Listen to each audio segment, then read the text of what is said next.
Dear students, मैं doctor Preeti Raina, assistant professor in tourism management, government college for women Faridabad से आप सभी का इस वीडियो लेक्चर सीरीज में स्वागत करती हूँ। इमर्जिंग ट्रेंड्स के पेपर के अंतर्गत आज का हमारा टॉपिक है कॉन्फ्रेंसेस, यानी जो हम माइस टूरिज्म पढ़ रहे थे। माइस टूरिज्म में हमने मीटिंग्स, इंसेंटिव्स और third one is our conferences. हम उसके बारे में आज बात करेंगे कि बेसिकली जो है कॉन्फ्रेंस क्या होती है, कितने टाइप्स की है और किस तरह से अरेंज की जाती है। So conference is generally understood as a meeting of several people to discuss a particular topic. तो बेसिकली क्या है कि कॉन्फ्रेंस जो है हम मानते हैं कि एक तरह से एक कुछ लोगों की मीटिंग होती है जिसमें हम कुछ टॉपिक्स जो हैं वो डिस्कस करते हैं। किसी भी टॉपिक से रिलेटेड डिस्कशन जो है वो हम कर सकते हैं, चाहे अगर हो सकता है कोई मेडिसिन से रिलेटेड कोई टॉपिक हो सकता है हमारा, या डॉक्टर्स की अगर कॉन्फ्रेंस है तो कोई नया इनोवेशन है उसके ऊपर हो सकता है। इसी तरह से किसी भी इंडस्ट्री से रिलेटेड जो है कॉन्फ्रेंसेस जो है वो हो सकती है। ज्यादातर ये कंफ्यूज किया जाता है कि कन्वेंशन या कोलोक्विया या सिंपोजियम या कॉन्फ्रेंस जो है ये जो है क्या होती हैं, या इसलिए इनके बीच में कंफ्यूजन जो है नॉर्मली रहता है। तो अगर हम जो सिंपल शब्दों में कहें कि जो कॉन्फ्रेंस जो है वो इन सब से जो डिफर करती है, it differs in terms of size and purpose. Size और पर्पस के हिसाब से जो डिफरेंस होता है। क्योंकि जो आपका जो कॉन्फ्रेंस है उसके अंदर बेसिकली एक जनरल कॉन्सेप्ट है कॉन्फ्रेंस जो हम बोलते हैं। कन्वेंशन जो है इसी तरह से एक लार्जर होता है than a conference. Basically it is a gathering of delegates representing several groups. बहुत सारे डेलीगेट जो अलग अलग ग्रुप से मिलकर आते हैं, तो वो जो बड़े लेवल पे होती है उसको हम क्या बोलते हैं, कन्वेंशन बोलते हैं। और जब हमारी एक कुछ लोगों की जो होती है वो हमारी कॉन्फ्रेंस होती है। और कॉन्फ्रेंस का जो बेसिकली पर्पस होता है वो क्या होता है, at a conference innovative ideas are thrown about and new information is exchanged among experts।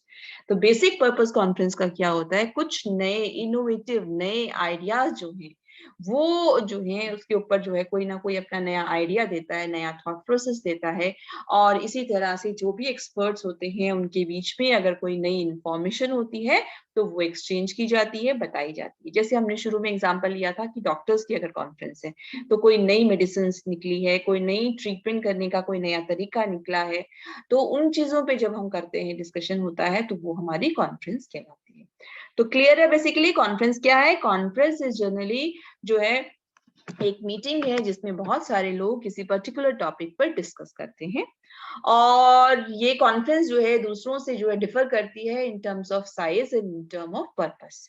जैसे कि कन्वेंशन जो है वो इट इज लार्जर होती है, वो बड़ी होती है साइज के अंदर कॉन्फ्रेंस की कंपैरिजन में। और ये गैदरिंग होती है जिसमें बहुत सारे डेलीगेट्स, अलग अलग ग्रुप्स के जो डेलीगेट्स होते हैं वो आए होते हैं। और दूसरी बात, कॉन्फ्रेंस का जो पर्पस होता है कि इसके बीच इसके दौरान नए इनोवेटिव आइडियाज जो हैं वो सामने लाए जाते हैं। और जो जो भी नई इंफॉर्मेशन होती है वो सबके जो एक्सपर्ट्स हैं उनके बीच में वो एक्सचेंज की जाती है। चलिए अब दूसरी बात हम करते हैं कि दूसरे टाइप की कॉन्फ्रेंसेस। हमने बोला कि कॉन्फ्रेंसेस तो एक जो शब्द है, एक जो है जनरल शब्द है। तो इसके अलावा जो दूसरी कॉन्फ्रेंसेस हो सकती हैं, एक होता है हमारा वर्ड सिंपोजियम, सेकेंड वर्ड हम बोलते हैं seminar, one is workshop, and इसी तरह से है राउंड टेबल कॉन्फ्रेंस। ठीक है। तो सिंपोजियम क्या है, बेसिकली सिंपोजियम जो है ये एक कैजुअल गैदरिंग है, ऑफिशियल गैदरिंग नहीं, कैजुअल गैदरिंग है। और इसके अंदर जो है रिफ्रेशमेंट्स और एंटरटेनमेंट भी शामिल होता है। कैजुअली जब सब लोग होते हैं, कैजुअली का मतलब पता है ना, ऑफिशियली नहीं और अनऑफिशियली जो है अगर हम इकट्ठा हो रहे हैं उसके लिए।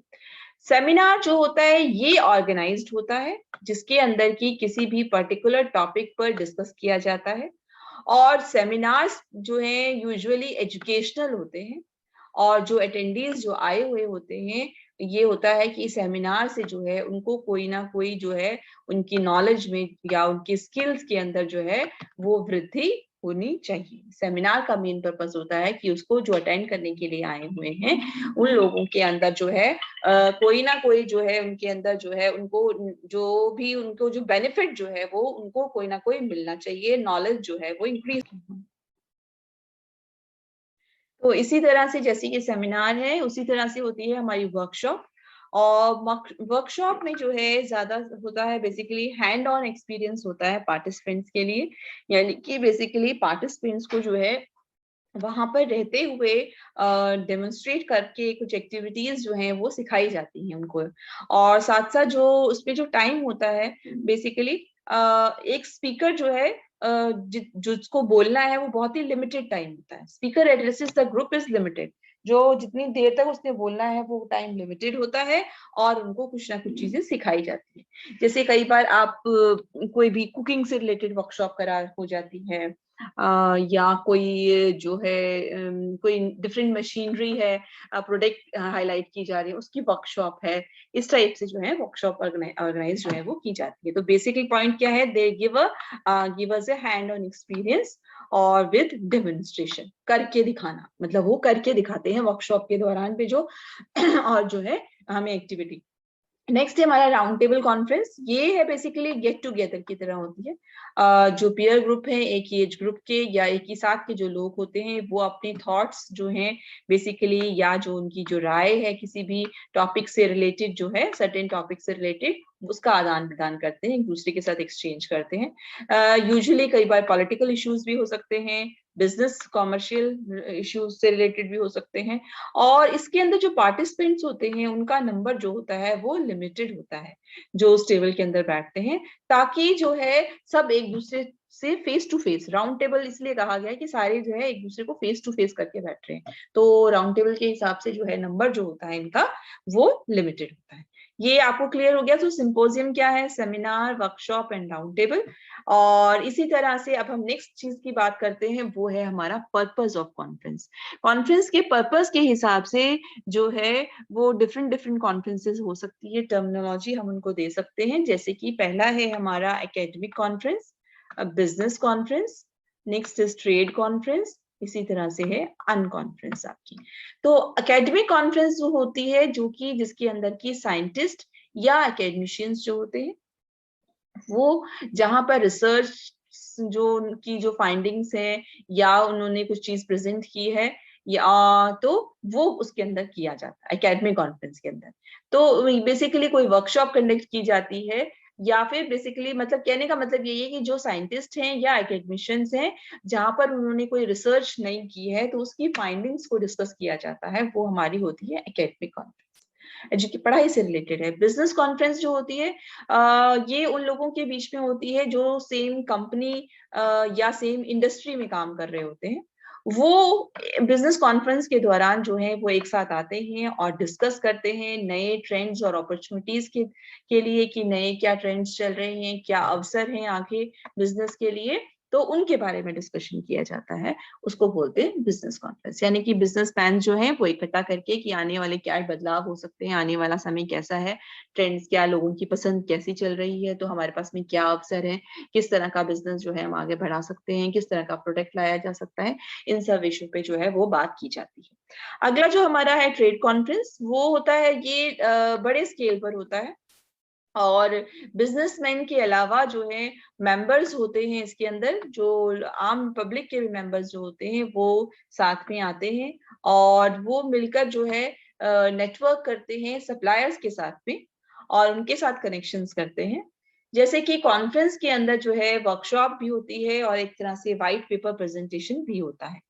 सच कॉन्फ्रेंस के ऐसी जो कॉन्फ्रेंसेस होती है उनमें वर्कशॉप और व्हाइट पेपर प्रेजेंटेशन भी होता है। तो बेसिकली ये क्या है, ट्रेड, ट्रेड का क्या मतलब हो गया, बिजनेसमैन भी है। पहली थी बिजनेस कॉन्फ्रेंस जिसमें सिर्फ बिजनेस वाले लोग थे, और ये ट्रेड वाली में बिजनेसमैन भी होते हैं और वो लोग भी होते हैं जो कि सप्लायर्स के साथ में नेटवर्क का काम करते हैं। तो ये होती है हमारी ट्रेड कॉन्फ्रेंस जो होती है। इसके अलावा आता है अनकॉन्फ्रेंस, ये अलग होती है, ट्रेडिशनल कॉन्फ्रेंस से डिफरेंट है, क्योंकि इसके अंदर जो है because it avoids high cost, इसमें ज्यादा खर्चा नहीं किया जाता, और top down organisation hierarchy and sponsored presentations जो हैं ये भी नहीं होती हैं। हायरार्की नहीं होती इस तरह से कि भाई एमडी है फिर उसके नीचे जीएम है, इस तरह से कोई ऑर्डर नहीं होता, और कोई इस तरह से स्पॉन्सर्ड प्रेजेंटेशंस भी नहीं होती। इसके अंदर बेसिकली जो भी अटेंडीज होते हैं, जो भी लोग शामिल होते हैं, वो इक्वली नॉलेजेबल होते हैं।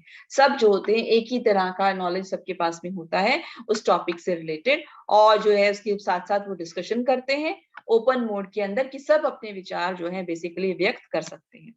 तो कह सकते हैं हम कि ये एक तरह से जो डिस्कशन होता है इसमें कोई ऐसा नहीं है कि एक स्पीकर है जो सारी गैदरिंग को, सभी लोगों को आए हुए उनसे बातचीत कर रहा है, बल्कि सभी लोग मिलकर एक दूसरे के साथ में डिस्कस करते हैं। तो इसलिए हमने इसका शब्द बोला है अनकॉन्फ्रेंस, जो है बेसिकली जो हमने कहा है इसको।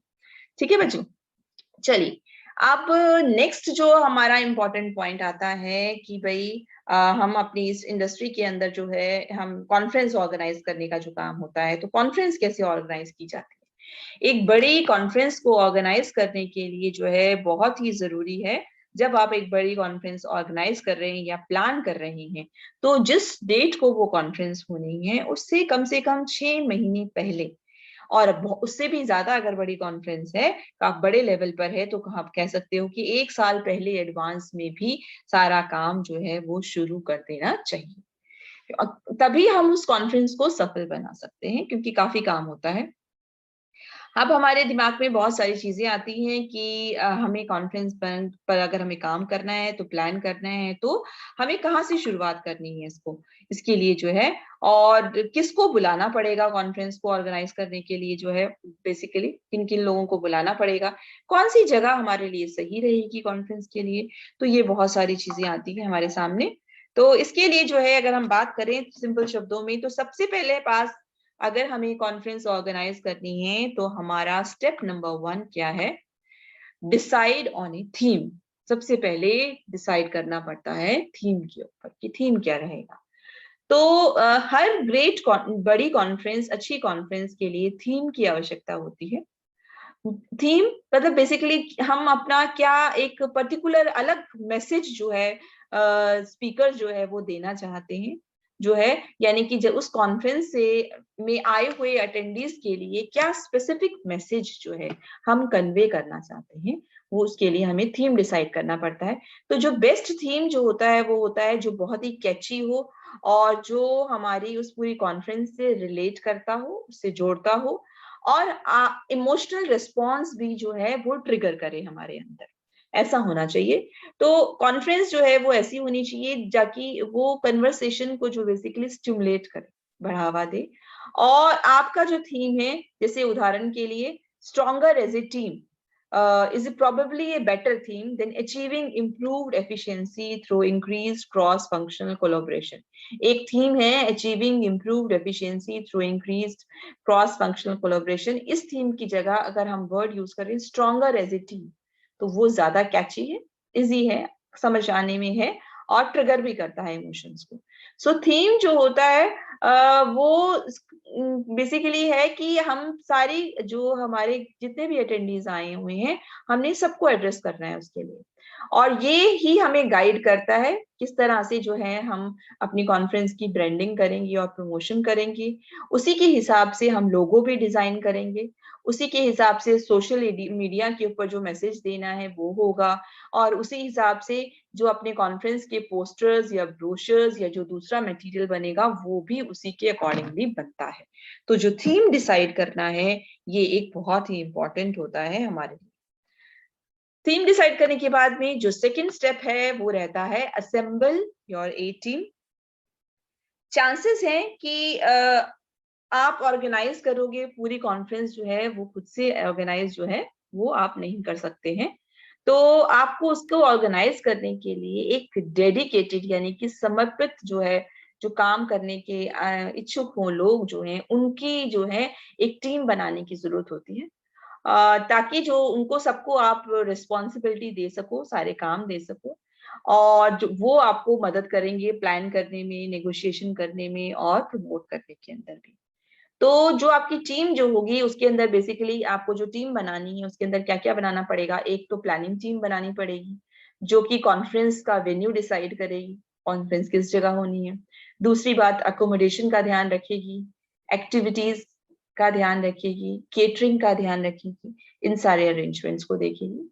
दूसरी होनी चाहिए आपके पास एक एडमिनिस्ट्रेशन टीम जो कि बजटिंग देखेगी, फाइनेंस जो है कितना लगेगा, अटेंडीज जो आए हुए हैं उनका रजिस्ट्रेशन भी करेगी, टिकट सेल्स देखेगी, और जो भी टीम पर्सन जो होगा वो मेन कांटेक्ट उस होगा पूरी कॉन्फ्रेंस से रिलेटेड जो भी क्वेश्चंस अगर किसी को कुछ पूछना है तो उस पर्सन से हम पूछ सकते हैं बेसिकली।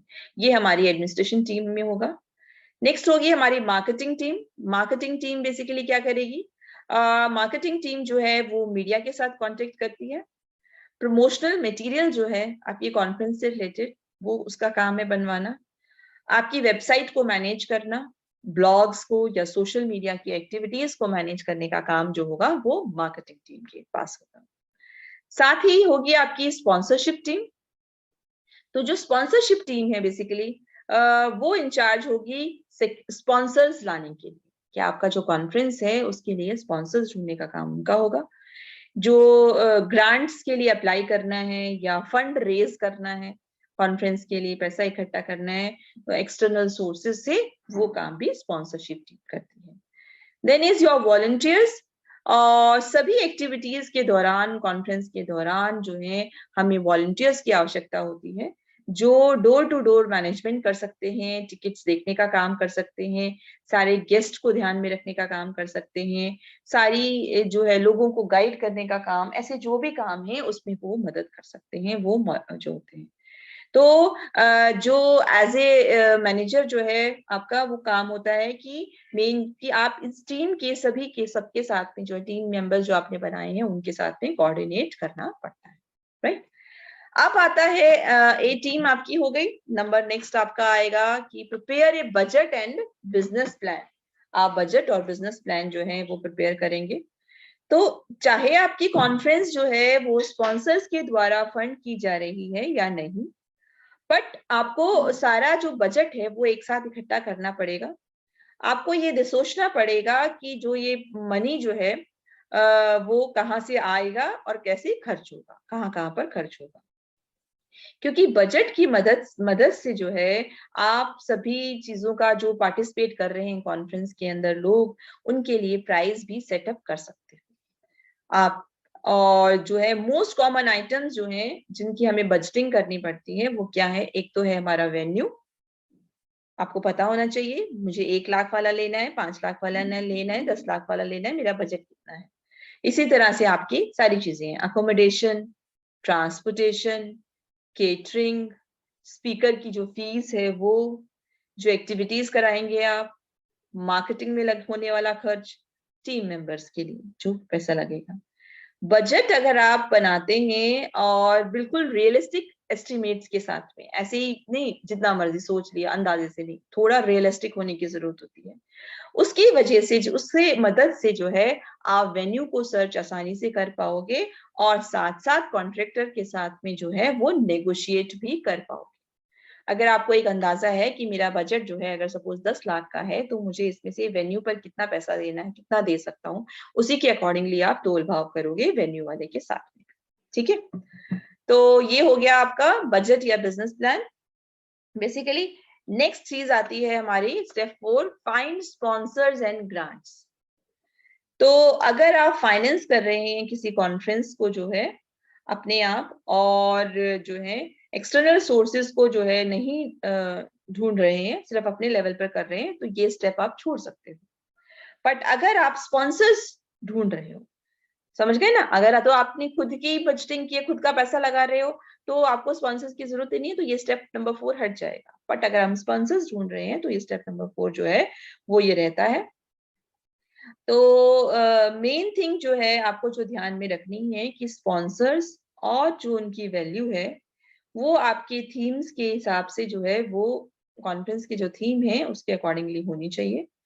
तो आप बेसिकली स्पॉन्सर्स जो है वो ढूंढना शुरू करेंगे जो इसी टाइप के इवेंट्स को जो है फंडिंग करते हैं। आप ये देखोगे कि जिस टाइप का इवेंट करा रहे हो उस ऐसे इवेंट्स में कौन फंडिंग करता है, तो वो आपको सर्च आप करोगे। उसके साथ से आप ये भी देखोगे कि क्या वो आप चाहेंगे जो स्पॉन्सर हैं कि जो आपके जो लोगो है आपका, या जो भी आप ब्रांडिंग अपने प्रोडक्ट की कर रहे हो उस पर वो अपना सिंबल भी चाहेंगे लगाना। ठीक है, तो क्या आप ऐसा कर पाओगे? ठीक है, तो ये आपको देखना पड़ेगा। और ये भी आपको सोचना पड़ेगा क्या वो अपने स्पीकर्स लेकर आएंगे, ये भी आपको चेक करना पड़ेगा, राइट। आपने कई बार देखा है ना, कोई प्रोडक्ट या कोई प्रोग्राम होता है तो बोलते हैं इसके स्पॉन्सर्स ये हैं, तो वो कोई भी जो लोगों को गिफ्ट आइटम देते हैं या कोई भी चीजें, हर जगह पर उनका लोगो लगा होता है, ये सो एंड सो जो है इस आइटम को प्रेजेंट कर रहे हैं। इसलिए तो ये ध्यान रखिए कि बैलेंस बनाना बहुत जरूरी है फंड्स के बीच में, और आप अपनी कॉन्फ्रेंस को कितना अपना ही रखना चाहते हैं, कंपनी की इंटीग्रिटी इसके बीच में ये डिसाइड करना जो है वो बहुत ही जरूरी होता है। क्योंकि कहने का मतलब अगर बिल्कुल सिंपल शब्दों में बोलूं कि ऐसा भी ना हो कि कॉन्फ्रेंस आपकी ना लग के बल्कि जो स्पॉन्सर्स हैं सिर्फ ये लगे कि उन्हीं की हाईलाइट हो रही है, राइट। तो इस चीज का हमें ध्यान रखना जो है वो जरूरी होता है। जैसे कई बार होता नहीं, अच्छा ये पतंजलि द्वारा प्रोडक्ट द्वारा है तो हर चीज में पतंजलि होता है, तो मेन प्रोग्राम क्या हो रहा है वो किसी को नहीं पता। मेन चीज आप किस चीज का प्रोडक्ट का जो है पब्लिसिटी कर रहे हो वो किसी को ध्यान नहीं, सिर्फ पतंजलि ध्यान है। ये एक छोटा सा एग्जाम्पल है, पतंजलि जरूरी नहीं है, इट्स पतंजलि की जगह कोई भी नाम हो सकता है जो है आपका, बास्किन एंड रॉबिन्स हो सकता है, जॉनसन एंड जॉनसन हो सकता है, कुछ भी हो सकता है। तो वो आपने ध्यान रखना है किस तरह से बैलेंस बनेगा। नेक्स्ट है हमारा settle on a date. Date जो है अब समय है ये डिसाइड करने का कि आपकी कॉन्फ्रेंस जो है कब होनी है। जैसे हमने पहले ही डिस्कस किया है कि डेट जो है कम से कम 6 महीने पहले डिसाइड हो जानी चाहिए। डेट नहीं मतलब बेसिकली कॉन्फ्रेंस से होने से पहले जो है आपने सारा काम करना है, तो ये आपको डेट डिसाइड करनी बहुत ही जरूरी है।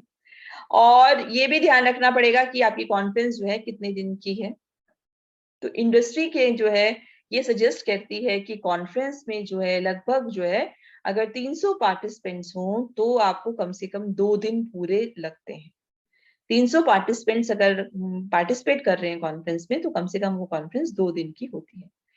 लार्जर जो है जितना ज्यादा बड़ी होगी उतना ही डेप्थ में कॉन्फ्रेंस होगी और उतना ही ज्यादा समय लगेगा उसके लिए। तो कुछ नियम होते हैं इसके लिए जो आपको ध्यान में रखने चाहिए। वो बेसिकली क्या है, ऐसी डेट आप फिक्स करें जो कि दूसरे इवेंट या फेस्टिवल्स अगर आपके शहर में हो रहे हैं उनके साथ कोई कॉन्फ्लिक्ट ना हो। सिटी में बहुत सारे इवेंट्स अगर हो रहे हैं तो क्योंकि आपको फ्लाइट बुक करनी पड़ेगी उस समय में, तो अगर वो फेस्टिवल टाइम है या किसी और इवेंट का टाइम है तो आपकी फ्लाइट्स जो हैं वो ज्यादा महंगी हो जाएंगी, ट्रांसपोर्टेशन की भी मुश्किल आ जाएगी आपको। तो इसलिए जो है आप ये भी चाहते हो क्योंकि कि भाई कॉन्फ्रेंस जो है उसके ऊपर अटेंशन भी रहे लोगों का, तो हमेशा ध्यान रहे बड़े किसी इवेंट के साथ या फेस्टिवल के साथ ना रखिए। दूसरी बात, समर या विंटर हॉलीडे का जो समय होता है जब लोग छुट्टियों पे ज्यादा जाते हैं उस समय पर भी नहीं रखनी चाहिए, ठीक है। इसके इसके अलावा आप कोई टाइम में रखो, तो बेसिकली आप रख सकते हो मार्च और एंड ऑफ जून के बीच में या सितंबर से नवंबर के बीच में, ऐसी जो डेट्स हैं इस टाइम में रखो। इसके अलावा कभी भी आप कॉन्फ्रेंस को जो है वीकेंड पर मत प्लान करो, सैटरडे संडे जैसे होता है, क्योंकि मोस्टली जो पार्टिसिपेंट्स जो अटेंड करनी होती है जिनको कॉन्फ्रेंस कॉन्फ्रेंस उनकी जॉब का हिस्सा है, वो ये नहीं चाहते कि उनका वीकेंड जो है वो खराब हो जाए, तो इसलिए वीकडेज में रखी जाए। और कोशिश करें कि ट्रेवलर्स या जो अटेंडीज जो हैं वो अगर आप रख रहे हो क्या कहते हैं इस जब अगर किसी जगह पर आए हुए हैं तो लास्ट में एंड ऑफ द वीक आ जाए उनका, उसके साथ में रखो working day plus end of the week आ जाए, ताकि हो सकता है अगर वो जिस जगह पर वीकेंड करने के लिए गए हुए हैं, जैसे अगर सबसे अच्छा है थर्सडे और फ्राइडे को रखो कॉन्फ्रेंस, थर्सडे फ्राइडे रखोगे तो उन लोगों को सैटरडे संडे भी मिल जाता है अपना छुट्टी का। तो कॉन्फ्रेंस अगर ऐसी जगह पर रखी हुई है जो एक बहुत अच्छी डेस्टिनेशन है तो लोग और रुक जाएंगे उस जगह पर, घूमेंगे फिरेंगे उस जगह पर, तो वो बेनिफिशियल रहता है। इस तरह से आप फिक्स कर सकते हो, ठीक है। तो ये रही हमारी डेट फिक्सिंग की बात। नेक्स्ट स्टेप हमारा आता है बुक द वेन्यू। एक बार जब आपने डेट फिक्स कर दी तो आप जो है वेन्यू देखना जो है स्टार्ट कर सकते हैं। वेन्यू जो है अलग अलग कैटेगरीज का हो सकता है, जैसे कि यूनिवर्सिटी कैंपस हो सकता है। यूनिवर्सिटी कैंपस जो होता है वो छोटे या किसी एकेडमिक इवेंट्स के लिए अच्छा रहता है क्योंकि रिलेटिवली सस्ता भी पड़ता है। दूसरा हम देख सकते हैं होटल्स।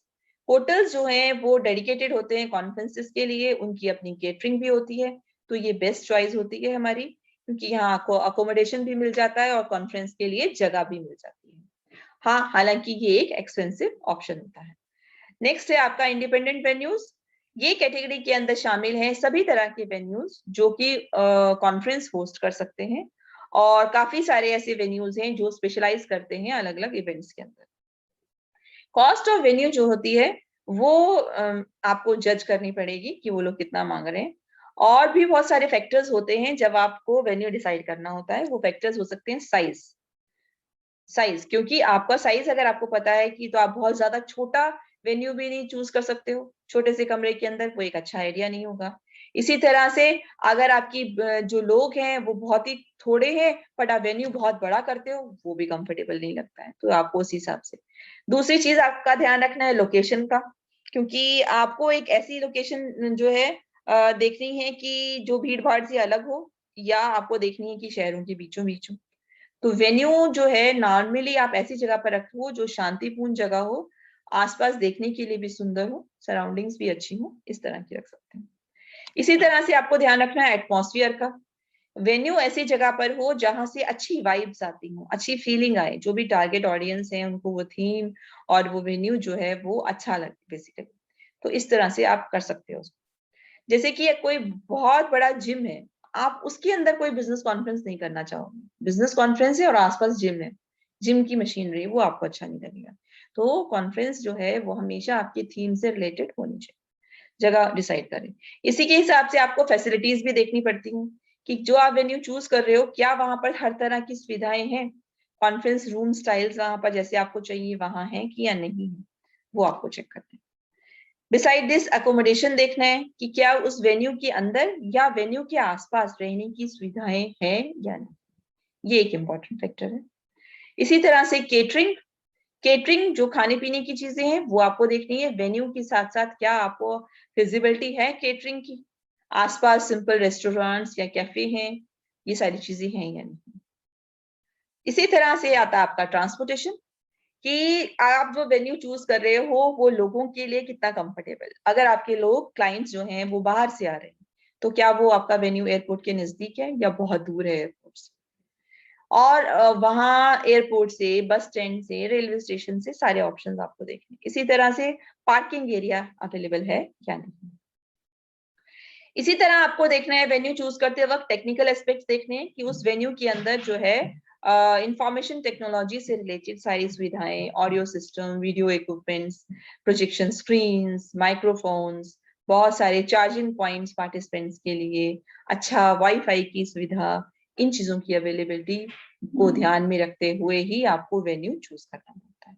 और तो जब हम वेन्यू के बारे में जो है नेगोशिएट करते हैं तो ये आपको ध्यान रखना है कि आप जो है उनसे पूरी तरह से सारी टर्म्स एंड कंडीशंस के साथ में जो है सही वेन्यू को सही रेट्स के ऊपर जो है वो चूज करें। ये बहुत ही इंपॉर्टेंट है। नेक्स्ट है हमारा step number 7, arrange catering and other vendors. तो जो है टिपिकली जो है कोई भी कॉन्फ्रेंस है या वेन्यू है जो भी किसी जगह पर की जाती है तो उसके लिए आपको ऑन साइट केटरिंग जो है होती है।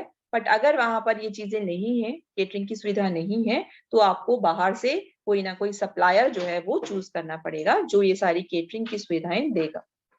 तो आपको ये चेक करना पड़ता है कि किस टाइप की रिफ्रेशमेंट्स हैं वहां पर, और आप कितना रिफ्रेशमेंट्स देना चाहते हो, कितने ब्रेक्स जो हैं वो अवेलेबल हो सकते हैं बीच में, ये आप देखना चाहते हो।